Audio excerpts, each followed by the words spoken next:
If you think USA controls the Middle East, then you are very wrong. Over the last 15 years, something massive has been happening. India and the UAE quietly built partnerships, trade routes, and alliances that change the power balance in the region. Bruh, I've been the final boss of Middle East for decades. I am not going to let that change. In this video, I'm going to break down exactly how that happened. And why America didn't react in time. Before starting the video, let me tell you a crazy fact. UAE has a population of around 11 million people. But here's the twist. Only about 11 to 13% are actual Emirati citizens. That means around 87% of the population in UAE is made up of immigrants. Yes, you heard that right. UAE's own people are a minority in their own country. If you check, you will find that there are way more Indians in UAE than locals. Out of 11 million, around 4 million are Indians. That makes Indians the largest population group in their country. They work in construction, business, healthcare, engineering, technology, banking. They helped build cities like Dubai and Abu Dhabi from desert into global hubs. Now it's time to beg.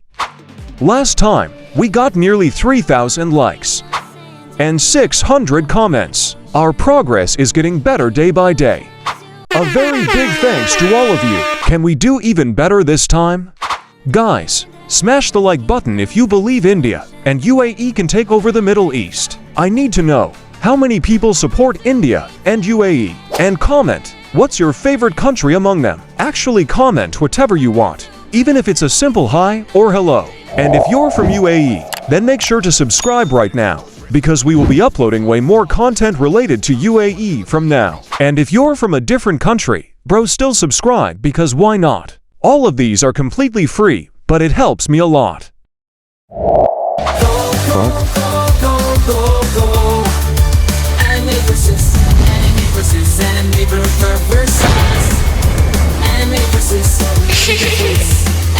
The stage is bright, countryballs rolling, taking flight.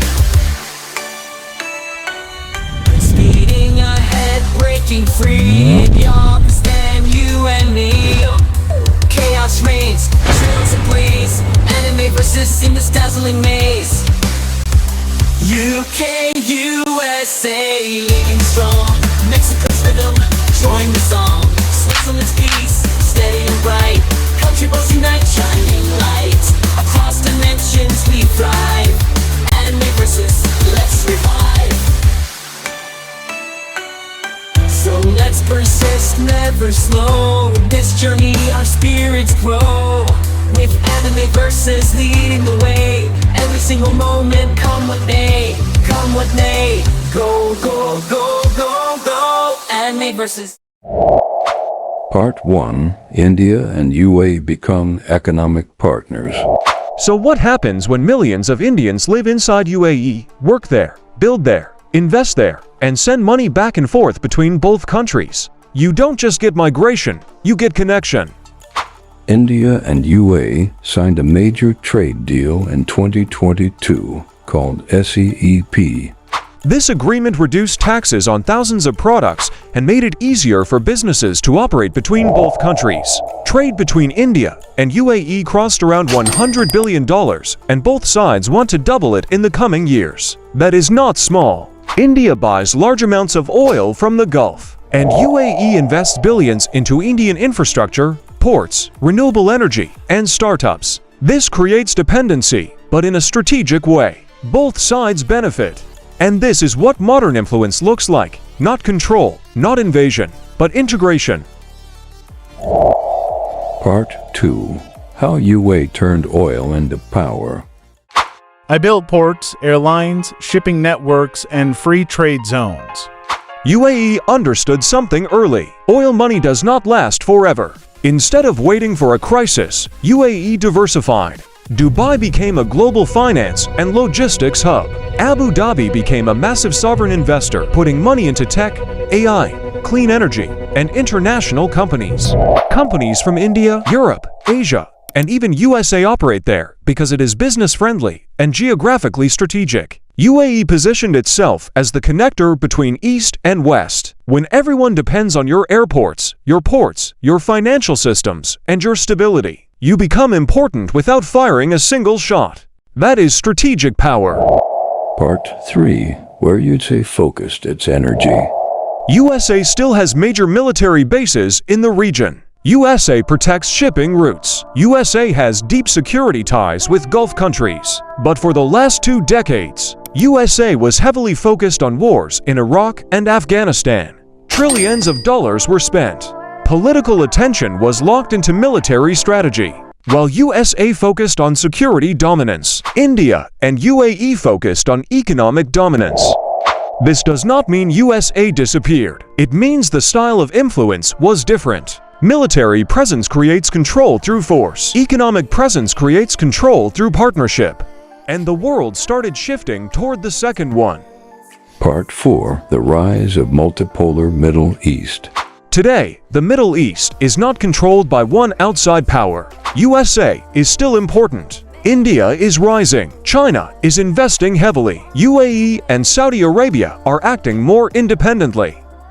This is called a multipolar system, meaning power is shared between multiple strong players instead of one superpower dominating everything.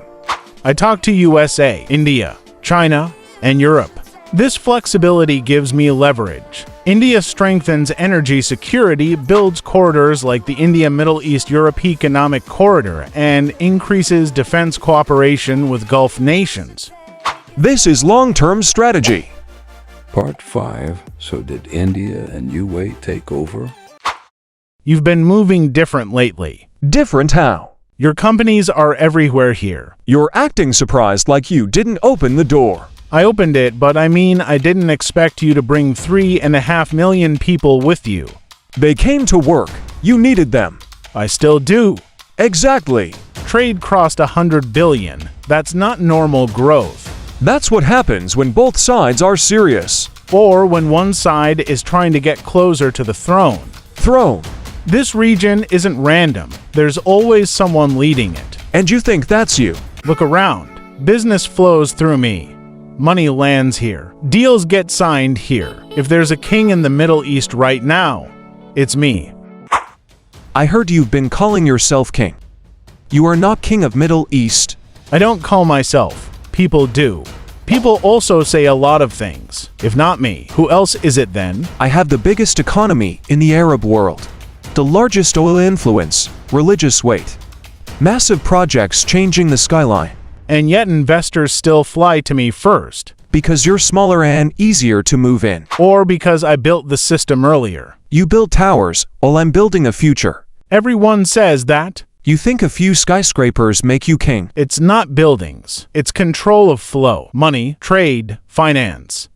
Oof, they both are fighting about who is the king of Middle East. Guys, comment who do you think is the king of Middle East, UAE or Saudi?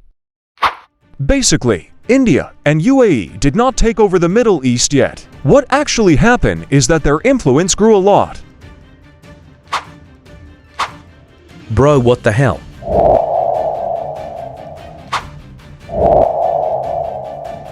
I've been noticing something.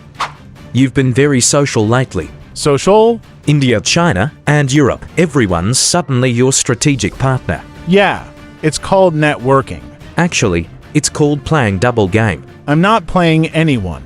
You're hosting Chinese investments while my fleets sit in your waters.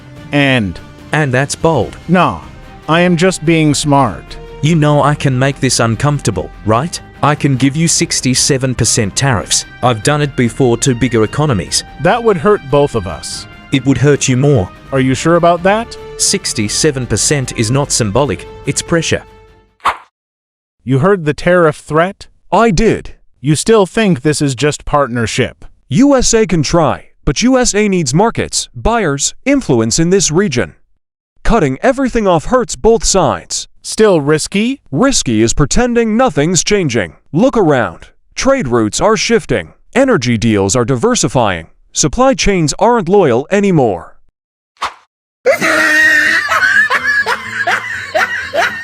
You two arguing about tariffs and influence like it's 2005 is kind of cute. Half the skyline around y'all was assembled with my steel, my cement and my glass. Phones in everyone's pockets, routers in offices, screens in malls, even the air conditioners humming in desert heat. Chances are my factory's built there. I am the king of Middle East.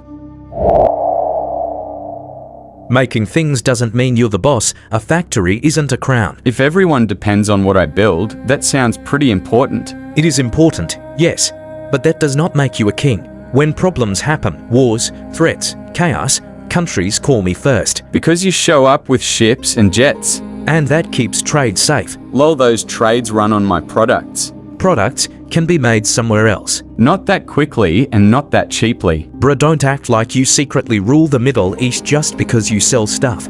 I don't need to shout. I just keep building and shipping. And I keep protecting and influencing. Chinese products don't even last that long. I have no idea why he is thinking that he is secretly king of the Middle East. Bro, you two are arguing like it's a group project and you both want to be team leader. Guys, ignore these dumbasses. Like and subscribe before going.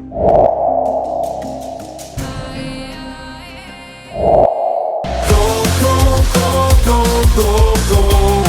The stage is bright, countryballs rolling, taking flight. Speeding ahead, breaking free. Pakistan, you and me. UK, USA, living strong. Mexico's rhythm, join the song. Switzerland's peace, steady and bright. Countryballs unite, shining light. Across dimensions we thrive. Anime versus, let's revive. So let's persist, never slow. In this journey our spirits grow. With anime versus leading the way.